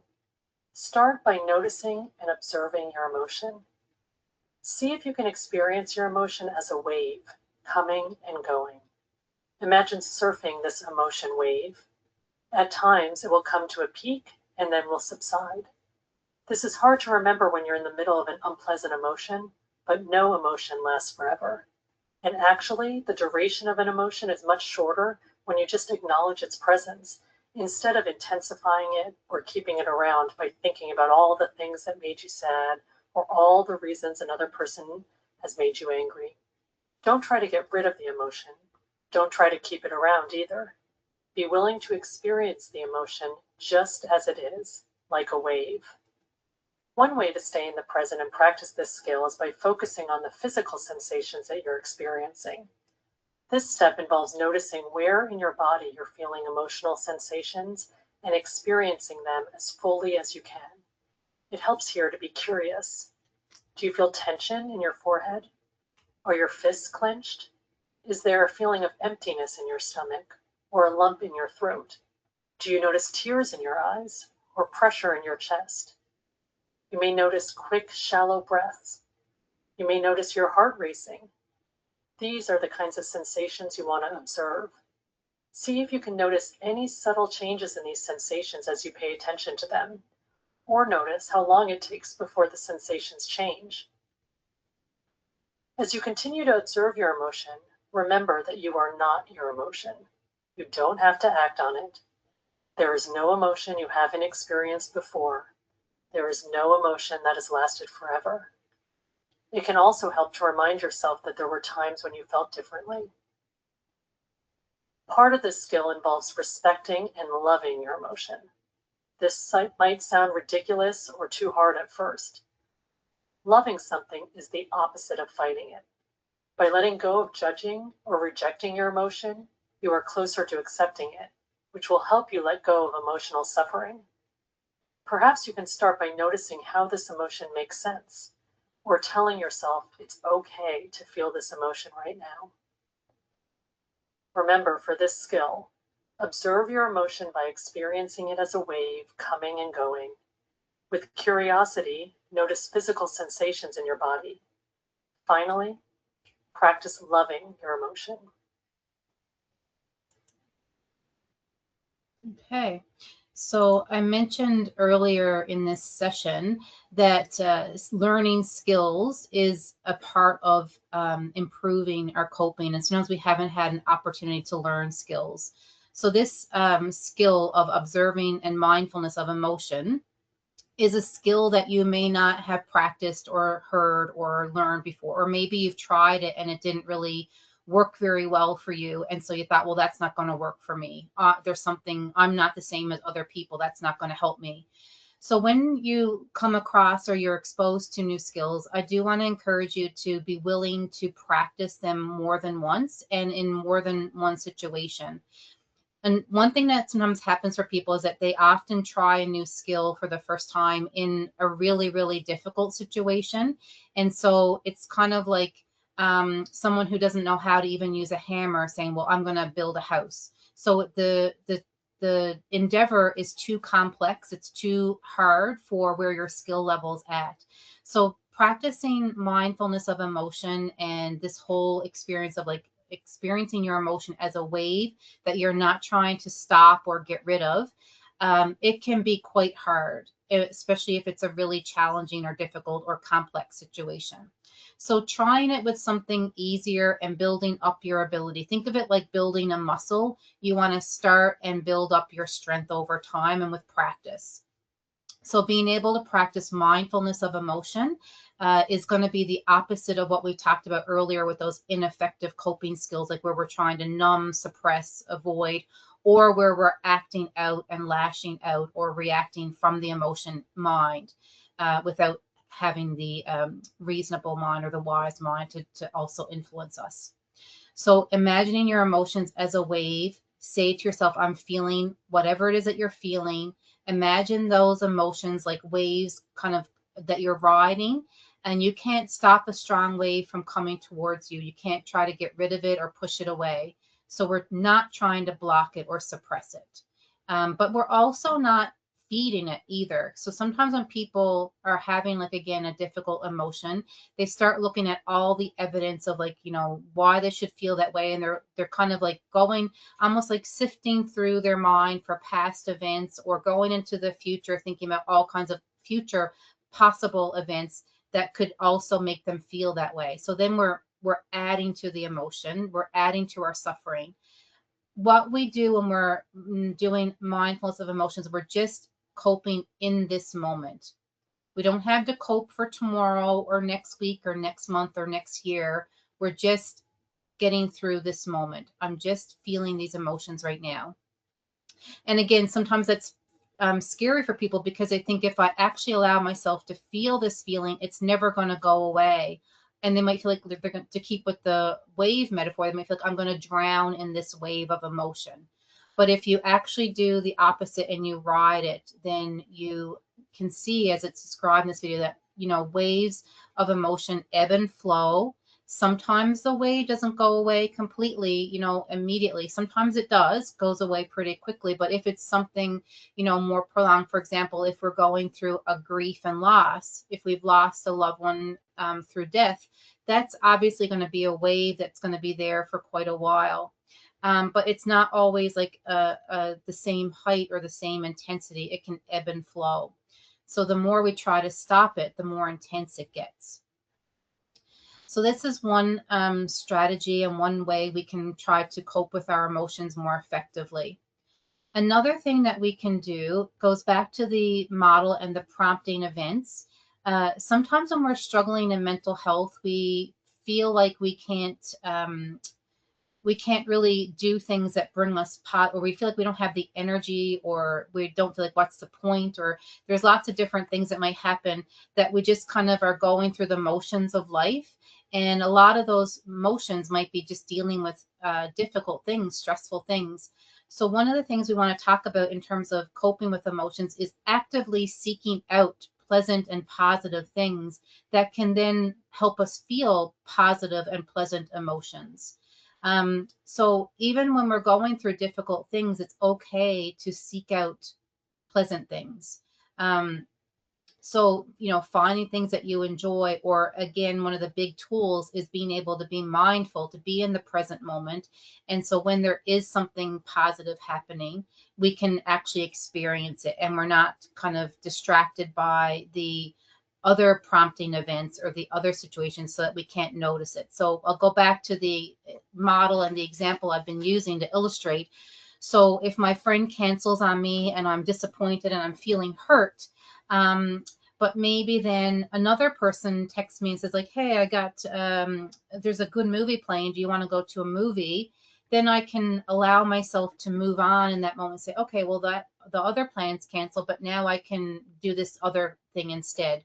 But if I'm caught in those beliefs and that model from focusing on the hurt and disappointment, I might turn down the other person and say, no, I don't want to do that because I'm in the thoughts of like, nothing good ever happens. I can't count on people. Nobody wants to be my friend.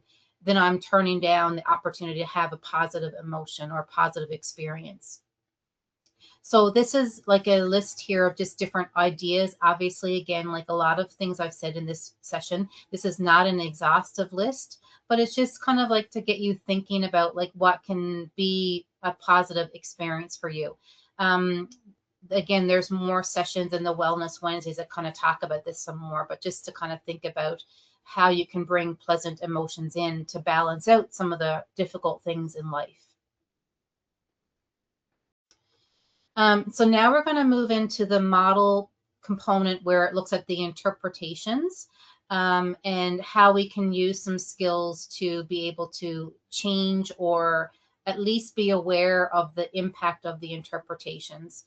So there's two components of this, and this is very general. I feel like I'm putting plugs in, but we do have another Wellness Wednesday session on coping with thoughts. So there's more detail in that session. But to provide some overview here in terms of managing emotions. So if we can understand that my interpretation of the event and then my bigger beliefs are impacting how I'm interpreting, and then that does lead to my experience of emotion, we can see that if we can intervene there and do some different things, that it can just readjust and reformulate that whole model so that there's a whole different experience. There is, I'm going to just skip this here for now, if I can. Okay. So there's two broad things that we can do when we're looking at our thoughts. One is that we can, but they both first start with noticing the interpretation. And this in and of itself can be difficult to be able to slow down that model and to be open to noticing, what am I thinking? So my friend just called to cancel our plans. What am I thinking about that? How am I interpreting this situation? It takes a lot of willingness to be able to be honest with yourself and to notice what you're actually thinking. Sometimes it can be helpful to get out a piece of paper and actually write down what it is you're thinking, because sometimes the thoughts are so quick or they are so present that we don't even notice them. So for example, if I jump to the thought that, nothing ever works out for me, if I have that belief in my life a lot, I don't even notice that that's what I'm thinking, because to me, I don't even notice that as a thought. I may interpret that as more of a fact. So that becomes complex and difficult in noticing our thoughts. Our habitual thoughts, we tend to actually see as facts as opposed to thoughts. And that's where it makes this skill tricky. So one of the things, again, is to be able to slow it down and notice what we're thinking. And one of the things we talk about in our groups around our thoughts is the fact that most of what we think is not actually true. Most of the thoughts that go through our mind are opinions, assumptions, conclusions, beliefs that we've developed over time. And so even if you think something's a fact, maybe just practice trying this first one, which is, I notice I'm having the thought that. So I notice I'm having the thought that nothing ever works out for me. I notice I'm having the thought that I think people don't want to be my friend. I notice that I'm having the thought that I think I just should end this friendship. So when we say it in that way, we can clearly identify it as a thought that we have. So sometimes when we do that, this is called a diffusion strategy. And diffusion means that we're just separating out ourselves from the thought. We're not believing the thought as a fact. We're able to step back and observe that I'm having this thought. So that's diffusing from the thought. Once we do that, sometimes that in and of itself is enough for people, and they realize, oh gosh, like that's the thought, that's not a fact. And it's probably more likely that my friend means it when they say they want to reschedule and that something comes up. And yeah, I'm disappointed, but I can then figure out what am I going to do this evening instead, or how am I going to handle this cancellation. So for some people, just that stepping back and identifying the thought is sufficient. Other people may also want to replace or challenge the thought. So they might want to say, I notice I'm having the thought that nothing ever works out for me, but I want to focus on, that, yeah, sometimes things don't always work out, but there are lots of good things in my life. So they might move into some gratitude practice, for example.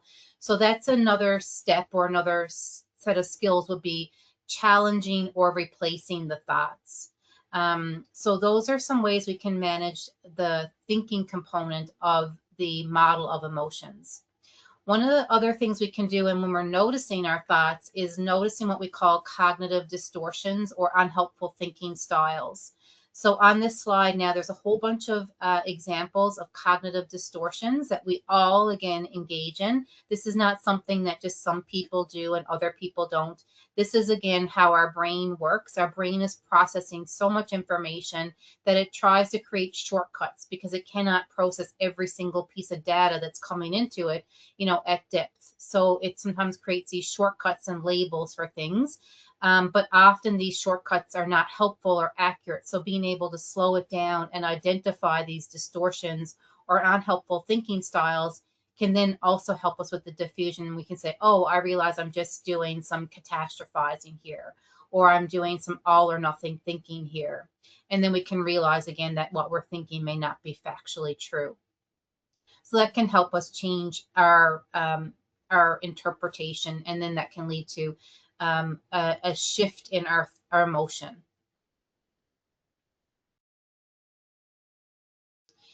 And so we also want to, as it said in the video of mindfulness of emotion and the analogy of the wave, we want to become aware of the body sensation. So this is the second block in that model.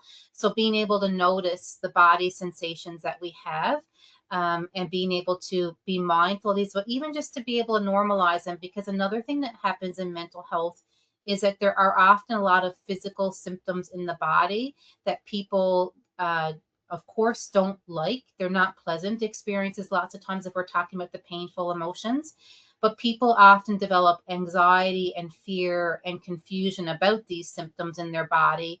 And it again can increase the thought that there's something wrong with me. I'm not normal. I'm not like other people. Or even people might start to feel like there's a medical issue that's happening, and not necessarily know that a lot of these symptoms may be caused by their mental health. So being able to become aware of and respond to your body and take care of your body is another way we can cope with our emotions. So as it was described in that video, being able to sit with and say, I notice that my heart is racing, or I notice that my muscles are tight, and we observe it and we breathe through those sensations, and we're not trying to do things to make it immediately go away. We might do some body techniques like deep breathing or yoga, movement, physical activity. These are all things that can be done.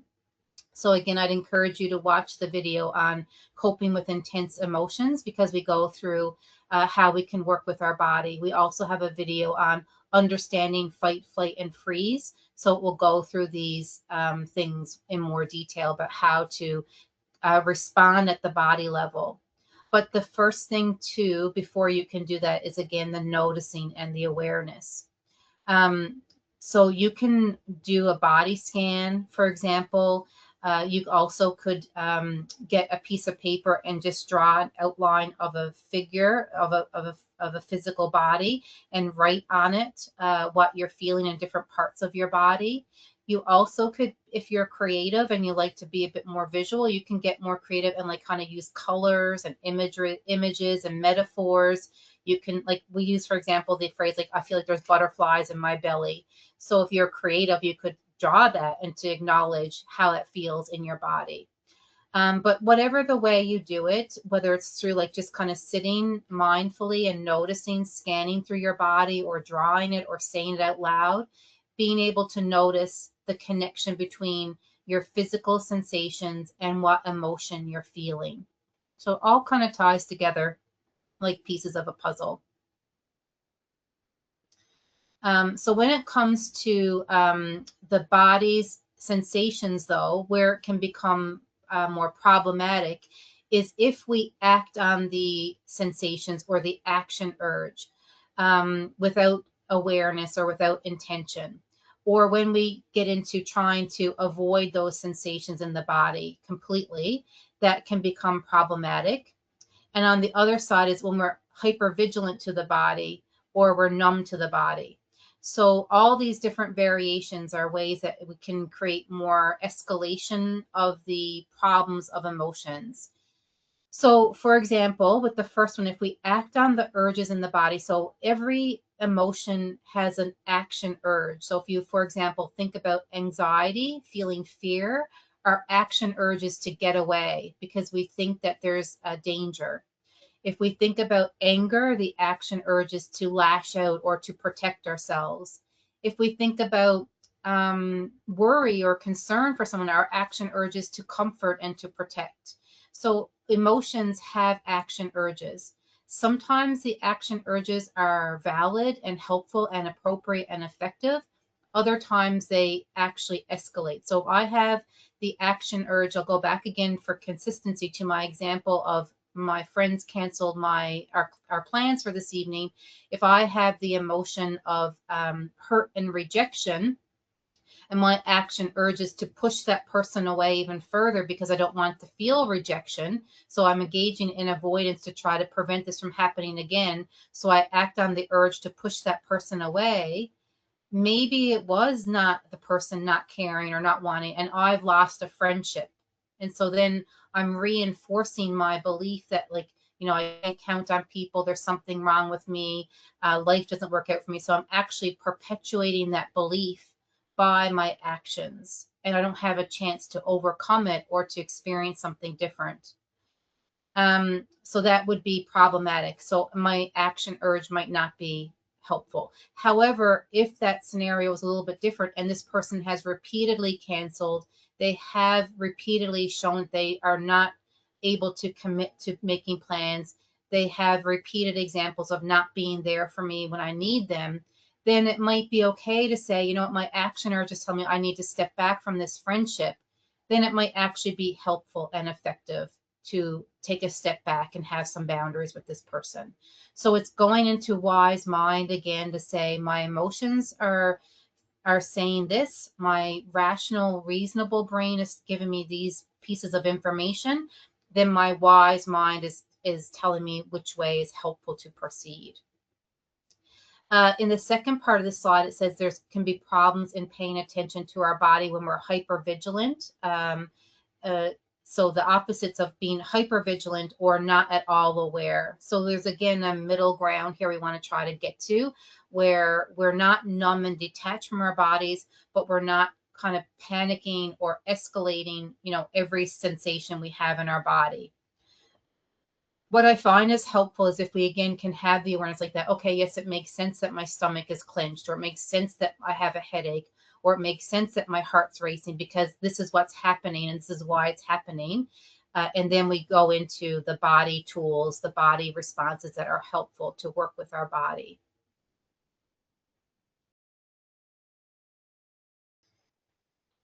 So again, I think I've kind of talked about this already. So we do want to find ways that we can connect to our body.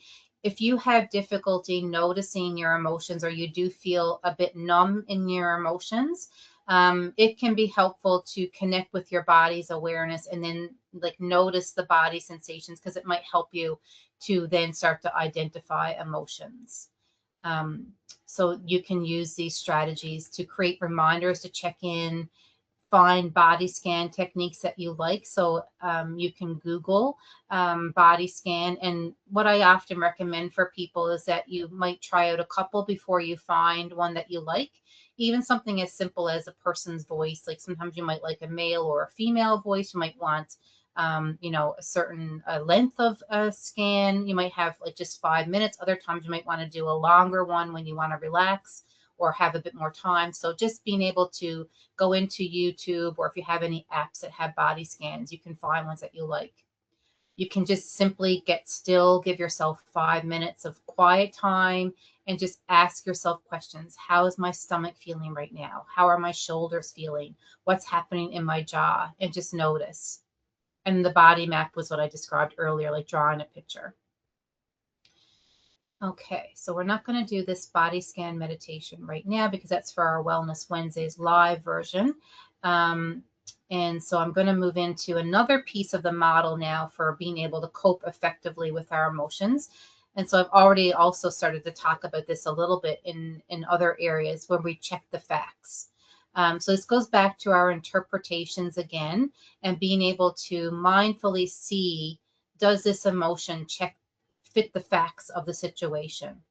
And so this can help us determine if acting on the emotion is helpful or unhelpful. This again gets into a little bit more complexity than what we're going to get into right now, but it's a little map that we can go through. And these skills at the bottom are more skills that are covered in other videos. So if I'll go back just again to my friends canceled our plans, and I'm feeling hurt and disappointment and rejection. So does this emotion fit the facts? Is acting on it helpful? So I might say, it does make sense that I'm feeling hurt and disappointed, but maybe it doesn't make sense that I'm feeling rejected because they did say they want to get together, reschedule with me another time. And so you go through this flow of checking. So if yes, be mindful of your emotions and take action and problem solve if there's any unhelpful emotions. If it doesn't fit the facts, don't act on the action urge. So don't give in to like wanting to end the friendship, and then we would do opposite action. And if it doesn't fit the facts, don't act on the action urge, and do opposite again. And we want to be mindful of our emotions. So just a little map that we can use to help us figure out, again, with our thoughts, if our interpretation is fitting the facts and if our emotions make sense. One of the ways that can happen for this is that our emotions can make sense, but the intensity of it might be out of proportion to the facts. So again, feeling hurt and disappointed and, somewhat rejected might be normal if my friend cancels plans, but maybe if my intensity, like on a scale of 0 to 10, is at a 10, the intensity might be because of the vulnerability factors and not so much because of the actual facts in this moment. And so the last slide we're going to go through around this is opposite action. So if my emotions, if acting on my emotions is not going to help me in the long run, we do the opposite. So what I explained earlier is that all the emotions have an action urge attached to them. So if I'm feeling anxious, for example, and I want to withdraw, then my opposite action would be to approach. So if I'm feeling anxious and scared and rejected because my friend canceled plans and I want to withdraw and just end the relationship, maybe what I need to do instead is to approach the person and say, oh gosh, I'm really disappointed. I was really looking forward to that. Next time we make plans, like, can you make extra effort to make sure that nothing's going to come up and get in the way? So that's approaching the situation that you're scared of. That's again, if the emotions are not fitting the facts or the intensity is not fitting the facts. If you check the facts and you do have a valid reason to be scared, if there is danger or threat to you, then it would be appropriate to withdraw and to protect yourself. The opposite emotion for anger and wanting to lash out. So when we have anger, we want to attack. The opposite would be to kind of pause and either avoid or to be gentle instead. When we have sadness, again, the action urges to withdraw. So the opposite would be to get active and to move and do things that are going to be positive and pleasant. When we have shame, we want to hide. We want to be isolated and withdraw. So then the opposite might be to be facing, so that, like we talked about earlier, like that vulnerability, being open and honest and sharing the thing that's shameful. It says here go public, but it doesn't mean you have to kind of post things publicly if you don't, like, that's not necessary. But I mean, be public, like with the people that matter to you, that are in your circle. The opposite emotion for guilt is to, again, face the situation and repair the situation that you might feel guilty about, instead of hiding or withdrawing or pretend it didn't happen. If we have love, the action urges to be affectionate and close. And we think, well, why would we need to do the opposite of that? But maybe if it's after there's been a breakup of a relationship, or maybe if the facts are, say, like this person,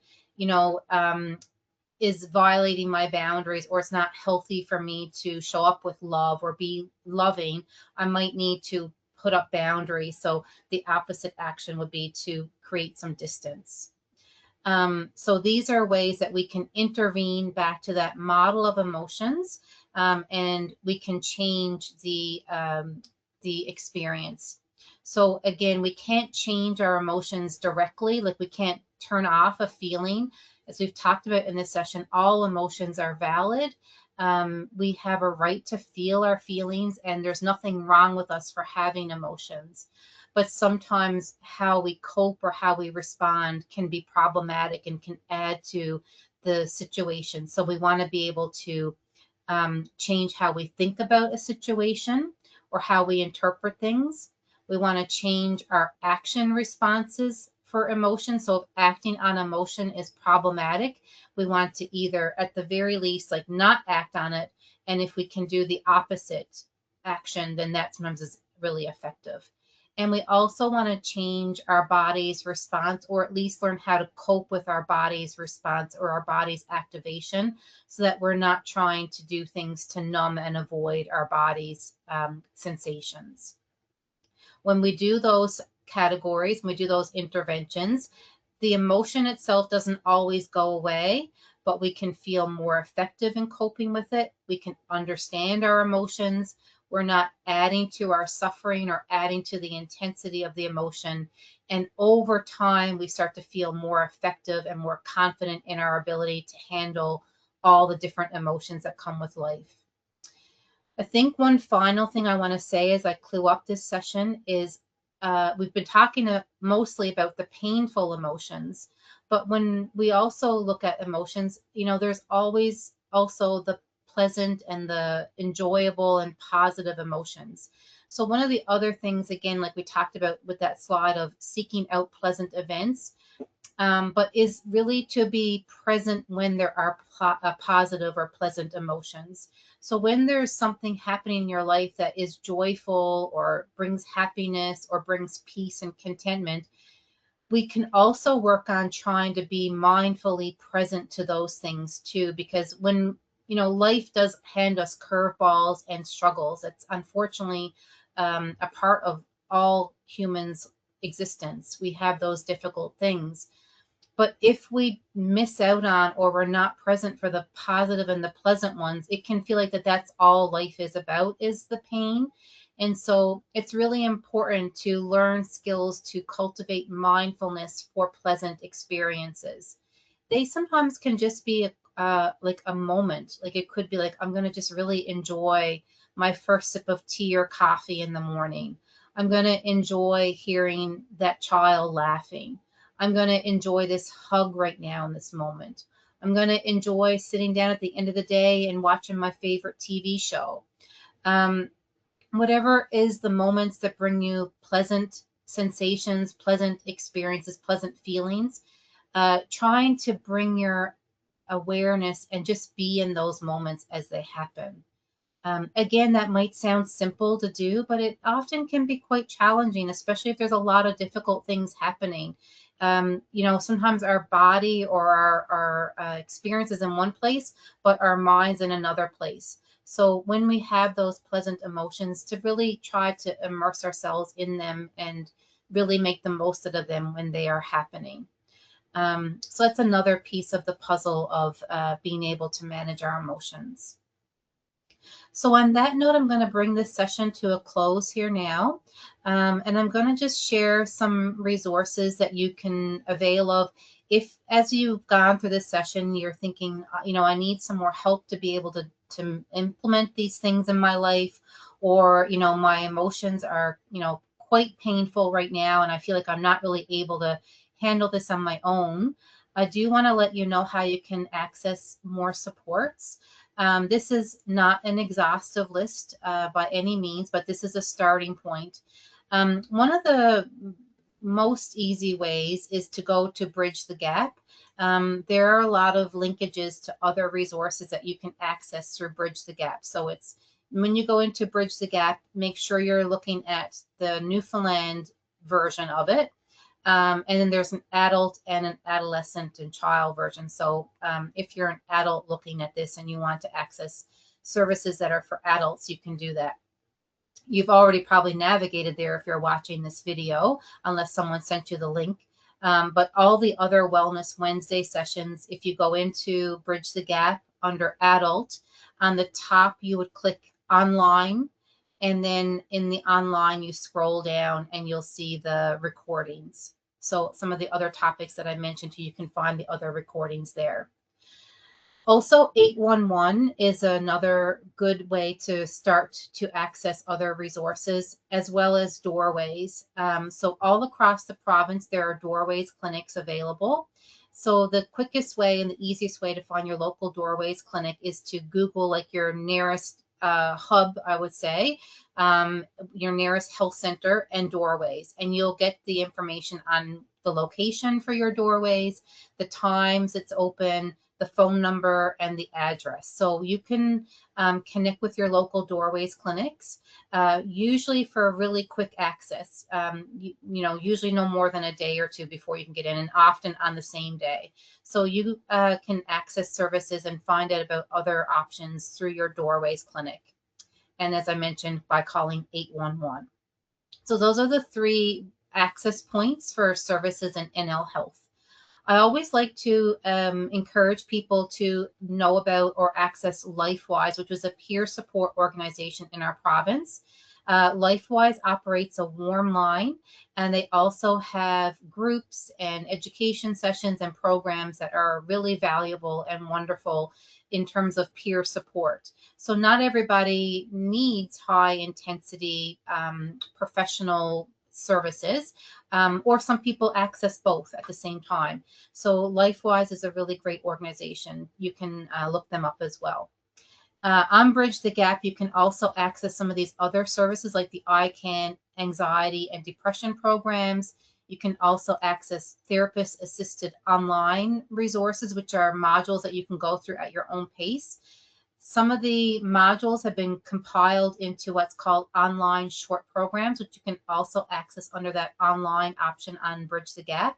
So you can look at the options that are put together there for those online programs. And there's also MindWellU, which can help you if you're interested in developing more mindfulness skills, which are very, very key and important for all mental health. You can go in and into MindWellU and do the program that's there. There's lots of other resources too that are available in our province, but these are really great starting points and a good option to start with and reach out, and you can then navigate other things as you may need to. So if again this session has helped you, might be all that you need in and of itself, and I'm very happy if that's the case. But if you feel like you want to access some more supports, then these are some ways you can go about doing that. So the final thing here is to just provide this evaluation or feedback, I guess, option for you after you've watched this session. Our Wellness Wednesday sessions are local. They're offered by myself and other colleagues in our mental health program and NL Health. A lot of our clinicians in the health promotion program partner with me to offer these sessions. We are always open to feedback around improving these sessions, or maybe there might be other topics you'd like to see. So if you have any feedback for us, then it's greatly appreciated.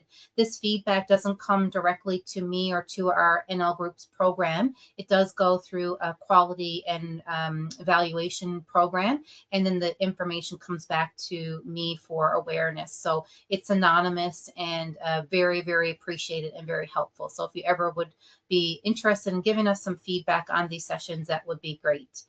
So I want to just thank you again as we come to a close here for your time and for your interest in this session. Hope that you found this session helpful, and maybe you might want to look at some of the other ones, some of the ones I mentioned through this topic today that might be connected to this topic of understanding emotions. And overall, again, just if you're learning and practicing skills to be patient with yourself, to be kind, to not give up if things are hard or don't feel like they're working right away, because it sometimes does take a bit of time for these new skills to be helpful, or you feel like you got confidence in using them. So I wish you all the best as you continue on with your mental health journey, and look forward to possibly you seeing some more of these videos. And take care.